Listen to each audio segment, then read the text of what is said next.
Nah, sekarang temanya adalah tentang ma'rifatu wujudillah, mengenal wujud Allah.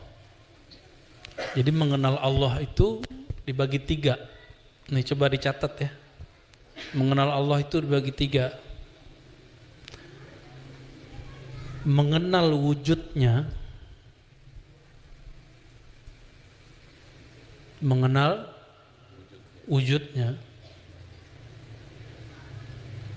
Yang kedua, mengenal nurnya. Yang ketiga, mengenal sirnya.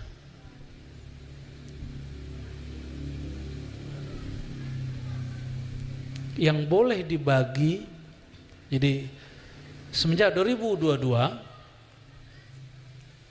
habis lebaran, sebelum lebaran malah, bulan puasa, resmi pengajian ma'rifat pertama dan ketiga ditutup. Disisakan yang nomor 2, ma'rifat nurnya. Ya.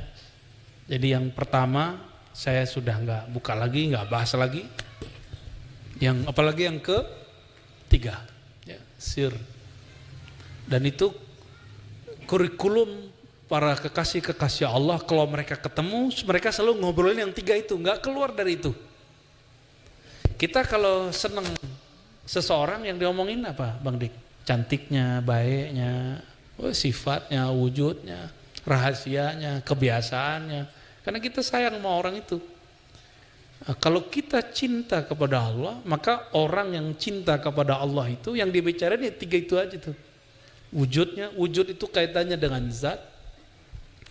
Nur itu kaitannya dengan sifat-sifat.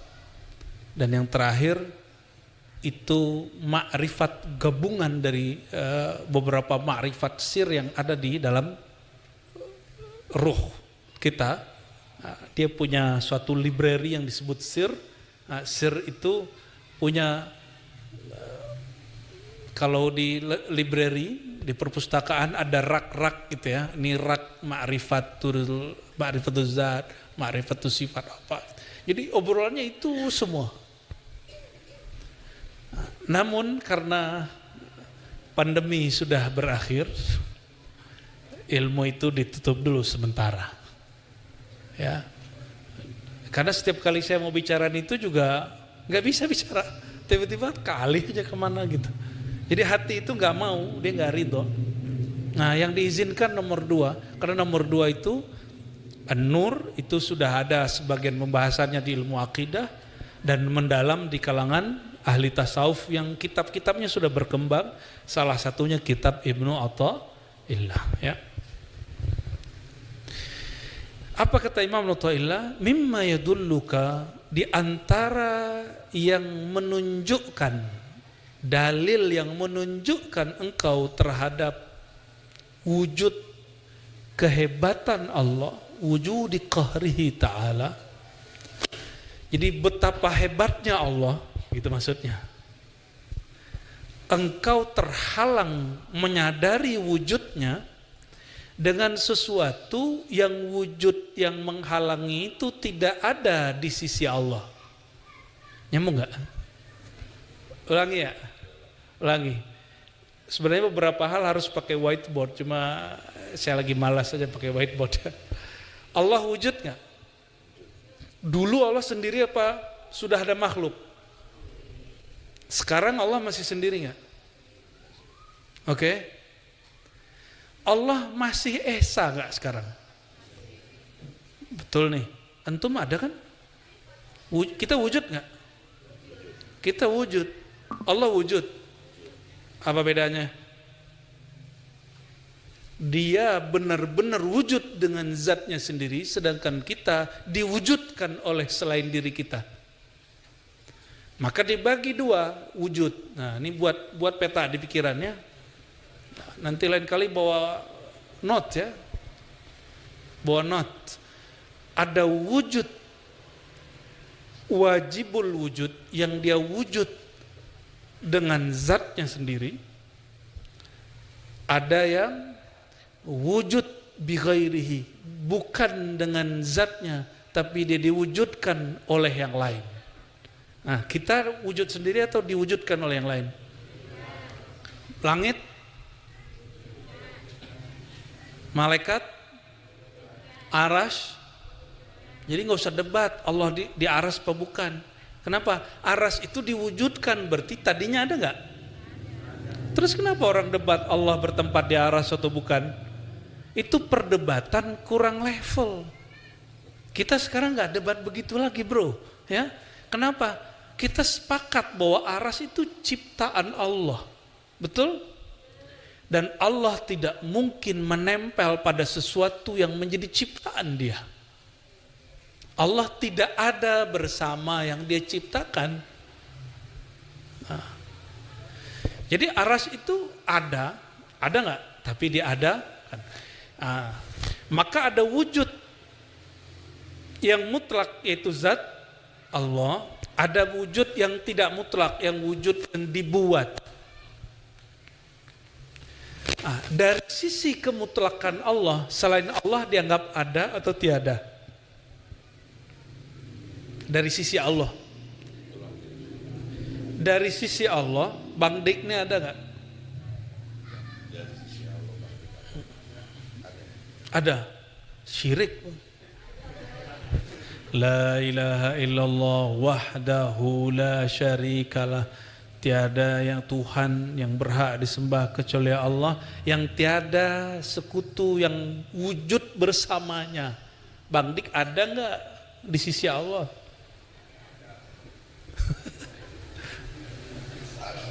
Salah. Gimana? Ini ahlu sunnah loh ini bukan bid'ah ini. Bukan wahdatul wujud nih, bukan. Kita nggak lagi wahdatul wujud. Bukan, ini nggak perlu pakai Ibnu Arabi yang begini-ginian. Ini ahlu sunnah ini. Dari sisi zat Allah, selain Allah dianggap tidak ada. Tapi dari sisi kita ada, Allah bisa bedain nggak? Tauhid kita sekarang baru tauhid versi diri kita, belum tauhid menurut Allah. Nah, aliran-aliran seperti Ibnu Arabi, Al-Hallaj, Syekh Siti Jenar menentang itu. Cuma mereka mungkin ada kalimat yang kurang pas. Akhirnya dibid'ahkan sebagian ulama, padahal mereka bukan ahli bid'ah. Ya. Saya sedih sekali ketika ada beberapa ulama baik di Indonesia ataupun jiran mengatakan Ibnu Arabi itu Syiah. Ada lagi yang memfatwakan Ibnu Arabi itu sesat. Itu saya sedih sekali. Kenapa? Ulama kok jahil? Ulama kan artinya orang berilmu. Paham gak maksudnya? Ulama orang berilmu gak? Kalau dia berilmu banyak baca kitab. Kalau dia punya baca kitab berilmu, dia punya sanad. Indonesia ulamanya banyak ngaji ke Timur Tengah. Di Mekah itu ada namanya Sayyid Muhammad Alawi Al-Maliki. Sering dengar? Ya, yang di Rusaifah. Sayyid Maliki ini, Sayyid Muhammad Al-Maliki, kalau nulis silsilah Sunan At-Tirmizi, kitab hadis keempat dalam kajian Ahlus Sunnah, itu silsilah sanadnya melalui Imam Ibnu Arabi. Gimana? Sesat nggak Sayyid Muhammad Alawi? Dan yang saya sedih, kok ada sebagian orang yang ngaku murid Sayyid Muhammad Alawi menyesatkan Imam Ibnu Arabi. Itu udah jahilun murakkabun, itu udah jahil, udah nggak ngerti dia dirinya jahil. Dia harus insaf itu. Kenapa? Sama saja dia mengatakan guru dia sesat karena bersanad kepada imam yang sesat. Jangan sampai ada begitu di kita, ya. Menganggap seorang tokoh sesat padahal silsilah ilmunya dari situ. Di Indonesia ada namanya Syekh Ihsan Jampes Kediri. Pernah dengar? Ihsan Jampes, baru dengar? Baru dengar. Mu'alaf juga dirimu nih. Syekh Ihsan Jampes ini itu gurunya Syekh Yasin Al-Fadani di Mekah. Itulah yang membawa silsilah Imam Ibn Arabi ke tanah Jawa, ke Nusantara ini. Maka jika disebut ahli sunnah, salah satunya lewat jalur beliau. Ya, jadi teman-teman, kadang-kadang orang memfatwakan sesuatu yang tidak faham, berjamaah lagi ya. Nah, ini harus sudah revisi. Fatwa itu tidak suci, jika salah harus kita tentang. Ya, jika salah mesti kita kritisi. Siap nggak mengkritisi fatwa yang salah? Harus ya. Nanti kita tunjukin ada fatwa aneh-aneh itu dari zaman ke zaman loh. Ya. Baik teman, balik ke sini. Balik ke sini. Di antara kedahsyatan Allah, kehebatan Allah, Allah menirai, menghalangi kolbumu, pemahamanmu untuk memahami wujudnya dengan apa? Dengan sesuatu yang wujud itu tidak ada bersamanya. Nyambung gak? Mulai nyambung. Mulai hancur nih otaknya nih. Bahasanya itu, pilihan bahasanya keren.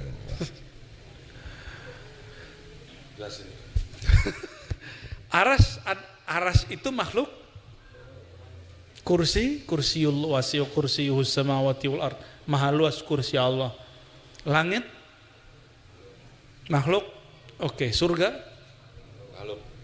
Neraka baru kenceng nih makhluknya. Surga ingatnya kawin ya.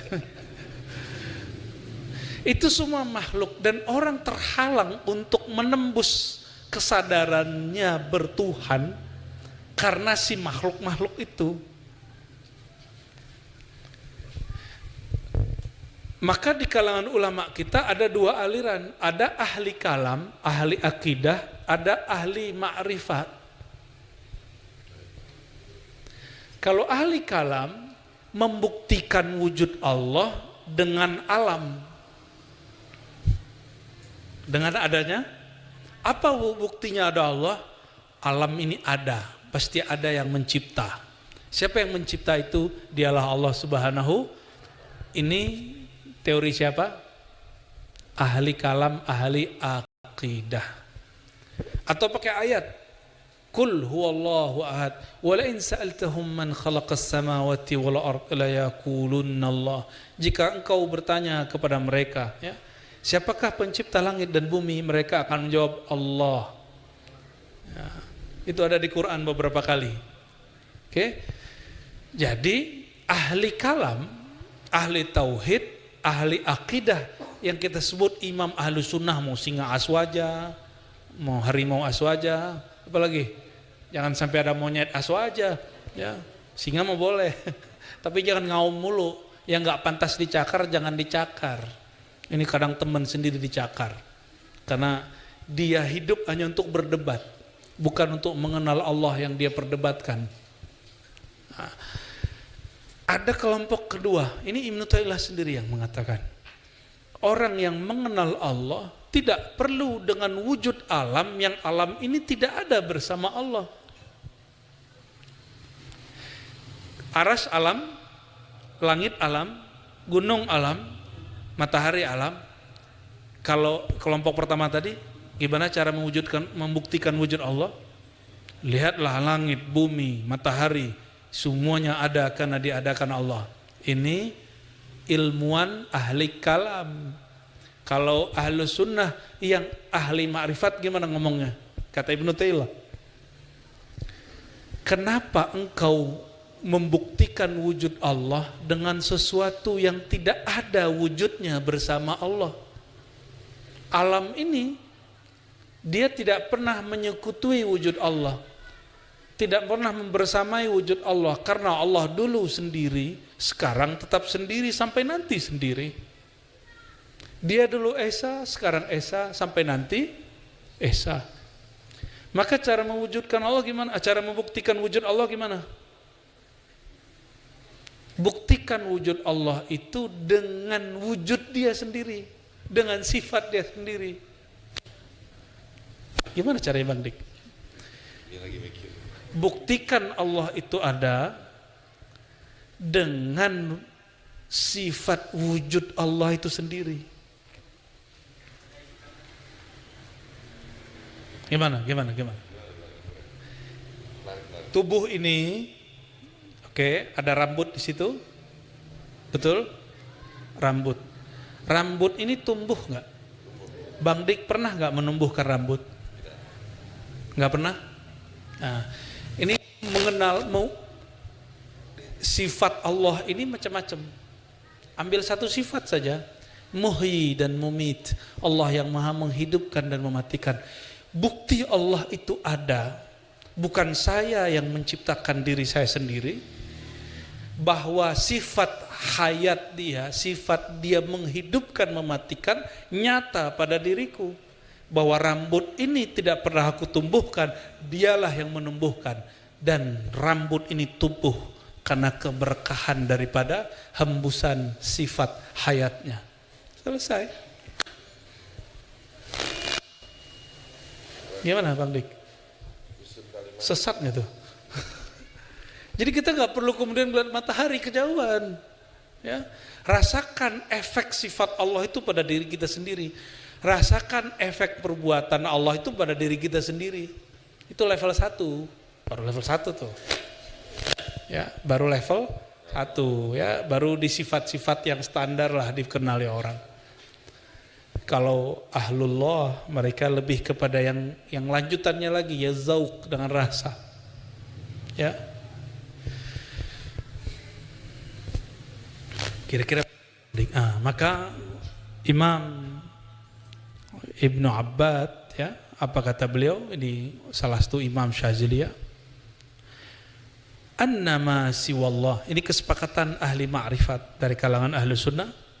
Annama siwallah admun mahdun min haitsu zatih. Selain Allah itu dianggap tidak ada sama sekali dari sisi Allah. Bukan dari sisi Bang Dik, bukan dari sisi saya. Teman-teman ini ada enggak di sisi Allah? Tapi dari sisi teman yang lain? Oke. Dari sisi wujud si hamba, maka alam ini ada.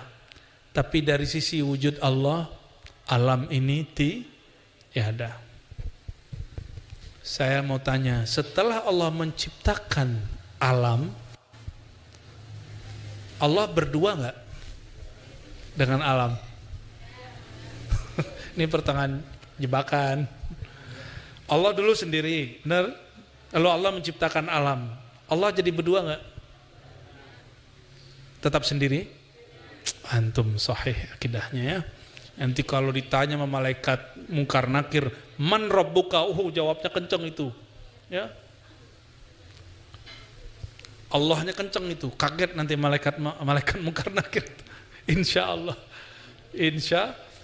Apa dalil dari kalam ini? Surah ayat 88. Kullu syai'in halikun illa wajhah. Segala sesuatu binasa kecuali wajahnya. Maka Bang Dik, kalau lagi melihat peran Allah pada si rambut, itu lagi nyaksiin wajah Allah. Maka wajah, ini yang masih boleh dijelaskan. Wajah Allah itu dilihat dari dua sisi. Tolong dihafalkan, satu wajah uluhiyah. Coba, wajah yang disebut wajah mana? Ini apa ini? Maka wajah itu sesuatu yang ditatap, itu wajah namanya. Apa yang diartikan wajah? Sesuatu yang ditatap. Sudah? Oke? Oke. Yang disebut wajah uluhiyah, wajhullah. Wajhullah disebut wajhullah, wajah uluhiyah. Ada dua, wajah uluhiyah, wajah rububiyah. Uluhiyah itu Allah menatap kepada dirinya sendiri. Di saat Allah menatap dirinya sendiri, maka keluarlah ayat ini. Segala sesuatu binasa kecuali hanya wajahnya. Ini wajah disebut wajah uluhiyah. Bukan wajah begini, bukan. Wajah di situ bisa diartikan zat. Bisa diartikan apa? Zat. Segala sesuatu binasa kecuali zatnya. Maka Allah menatap zatnya, itu istilahnya apa? Wajah uluhiyah. Ulangi. Allah menatap zatnya disebut apa?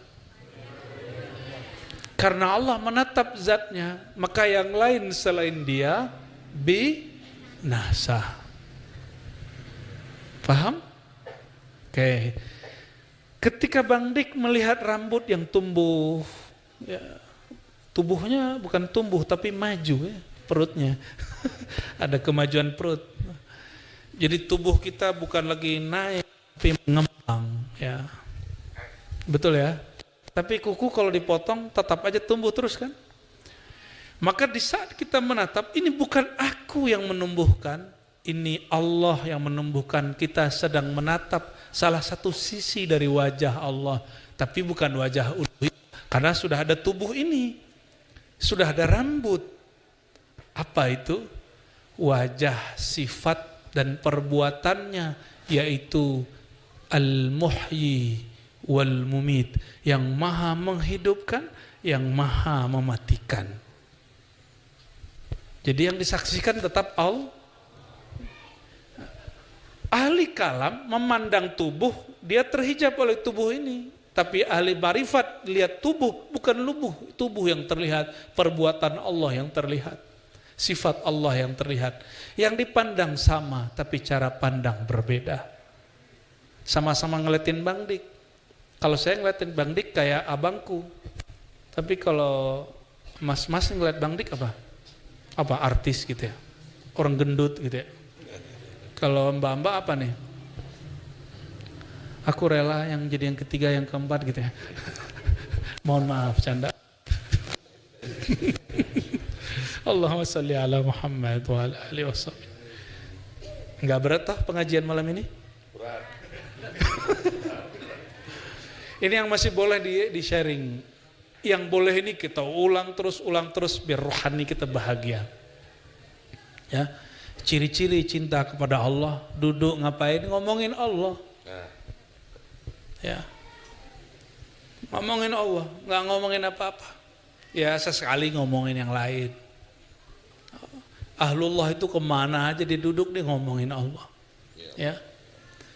Atau ngomongin kekasih Allah, ngomongin pewaris ilmu kekasih Allah. Maka doakan nanti teman-teman ribat sebagian ya besok perjalanan 100 hari ayahanda saya dan sekaligus ziarah ke silsilah Thariqat Naqsyabandiyah di Sumatera ya, Sumatera Barat khususnya. Doakan kami lancar-lancar aja. Amin. Karena di sana sini tentu ada saja kendala pastinya. Karena orang-orang Sumatera Barat khususnya belum terbiasa dengan tradisi ziarah.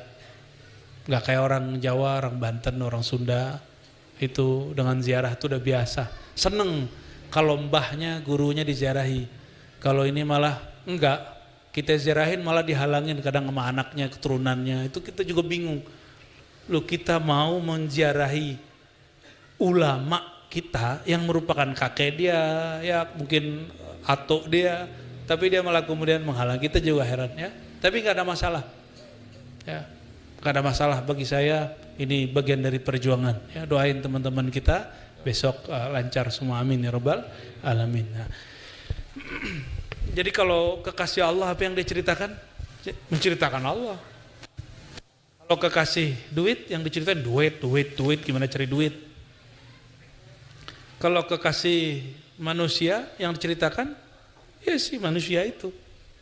Begitulah terus. Nah, ahlullah kekasih Allah, dia melihat manusia lihat duit itu bukan si manusia dan si duitnya. Kalau ahlullah melihat duit yang dilihat adalah sifat Allah maha memberi rezeki dan membuat kekaya. Jadi mereka kalau sudah begitu boleh kaya. Kalau enggak boleh kaya dulu, zuhud dulu. Ya. Baik. Saya tanya lagi sebelum kita pindah bab. Allah dulu sendiri?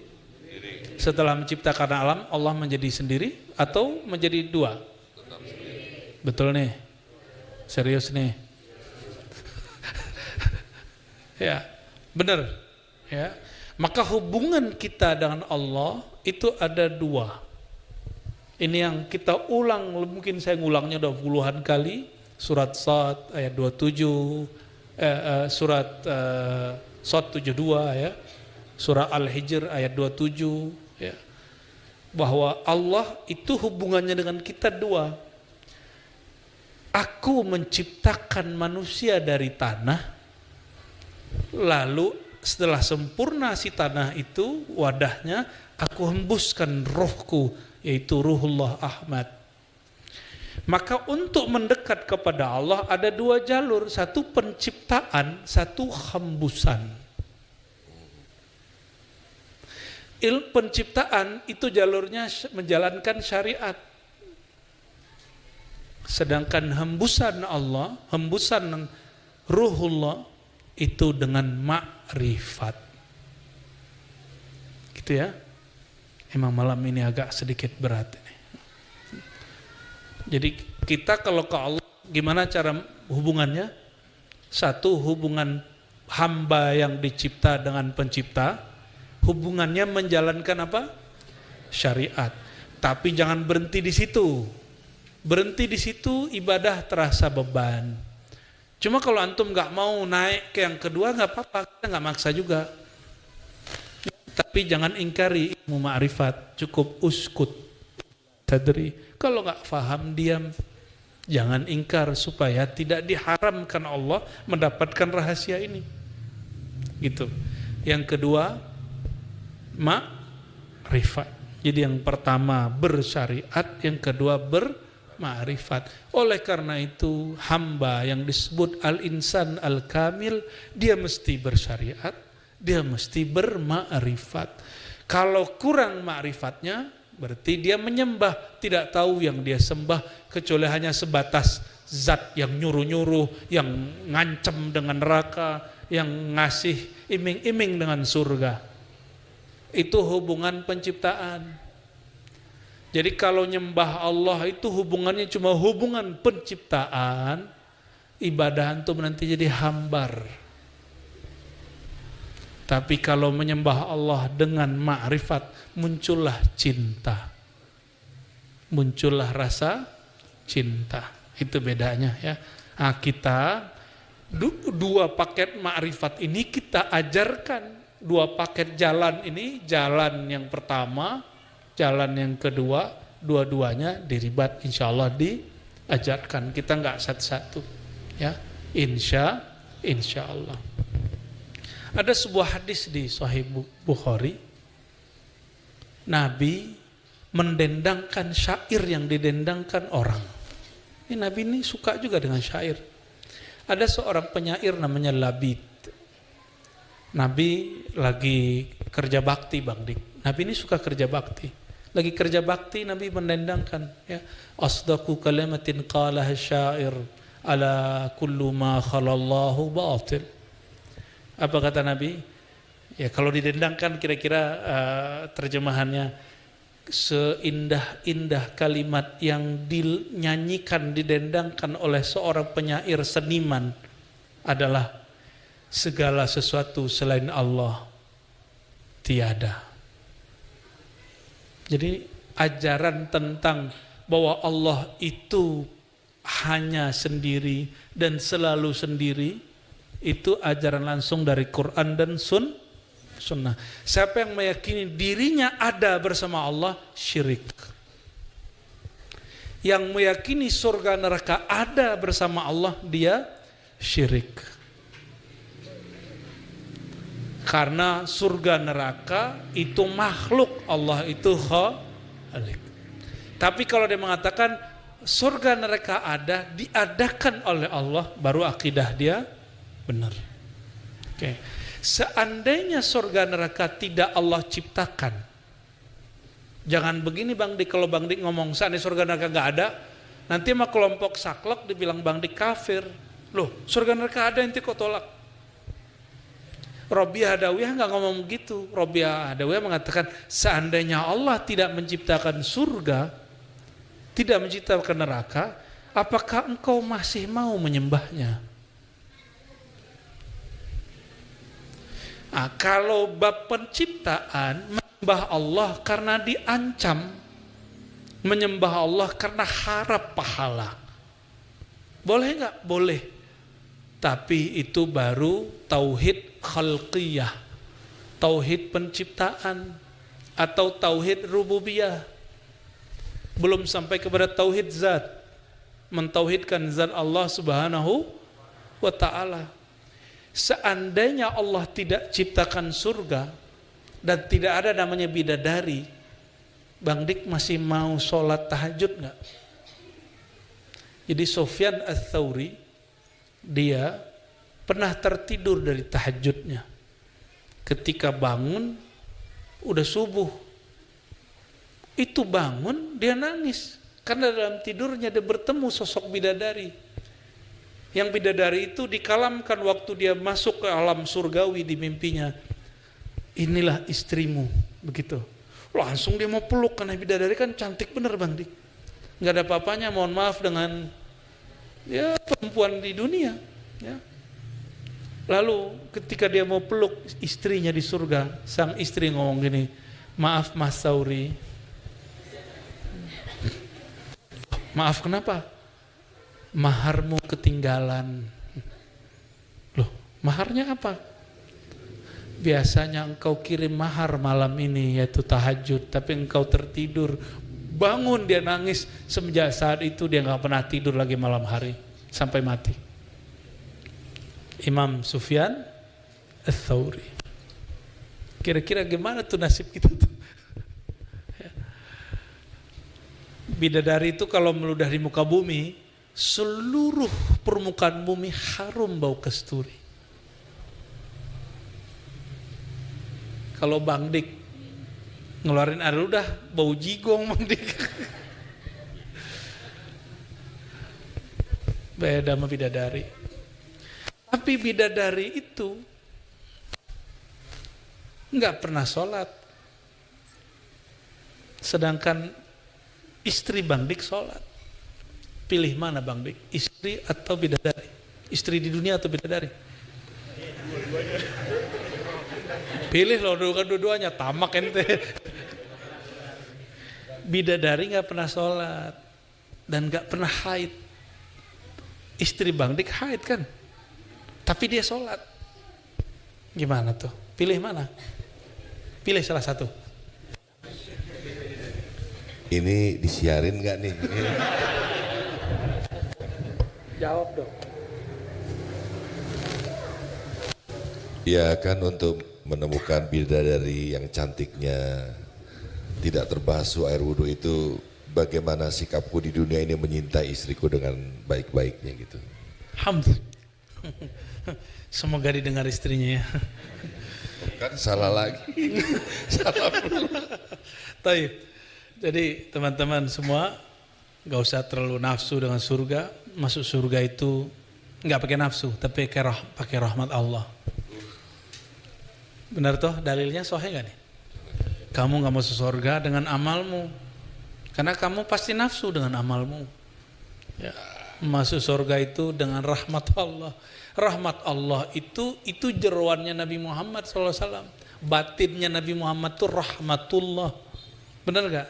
Jadi ketika beliau mengatakan, tidaklah kamu masuk surga kecuali dengan rahmat Allah. Lalu orang bertanya, engkau begitu juga wahai baginda? Kata beliau, iya, kecuali Allah meleburkan aku dalam rahmatnya. Ini yang nanya belum aware juga ini. Padahal maksudnya, akulah sang rahmat itu. Jadi kalau diterjemah gimana? Tidaklah kamu masuk surga dengan amalmu. Kamu masuk surga semuanya dengan syafaatku. Karena nabi-nabi terdahulu nggak boleh memasukkan umatnya masuk surga kalau Nabi nggak izin. Hatta Nabi Adam nggak boleh masuk surga lagi kalau Nabi Muhammad SAW nggak izin. Itu yang disebut birahmati. Sahabat terhijab dengan zahirnya tubuh Nabi Sayyidina Muhammad bin Abdullah. Padahal beliaulah yang disebut di Quran, wa ma arsalnaka illa rahmatan lil alamin. Kami tidak utus engkau kecuali engkau hakikatnya adalah rahmat. Maka hakikatur Rasul sallallahu alaihi wasallam rahmatullah. Tidak perlu mendirikan khilafah karena Nabi tidak pernah mendirikan khilafah. Ya. Jadi kalau ada yang mengatakan Nabi Muhammad SAW tidak pernah mewujudkan, tidak mampu mewujudkan rahmat kecuali dengan khilafah, itu kesesatan akidah. Kesesatan akidah. Kenapa? Nabi belum lahir sebagai Muhammad bin Abdullah sudah rahmat. Dan Nabi secara ilmu sejarah tidak pernah buat khilafah. Yang buat khilafah para sahabat. Karena khilafah artinya kekuasaan penerus pengganti kekuasaan Nabi Muhammad Sallallahu Alaihi Wasallam yang berdasarkan syariat. Nabi Muhammad sumber syariat, maka Nabi yang dibuat negara kenabian, bukan negara khilafah. Khilafah sahabat yang buat. Jadi tolong diluruskan ya, sang rahmat itu adalah baginda Nabi Muhammad Sallallahu Alaihi Wasallam. Ini penting sekali teman-teman ya. Beliau mengatakan, kuntu awalan nabiyyin fil khalq. Akulah nabi pertama di kalangan makhluk. Maka dalam ajaran Ahlus Sunnah yang diyakini oleh para ahli ma'rifat, makhluk pertama itu Sayyidina Muhammad sallallahu alaihi wasallam, nurnya.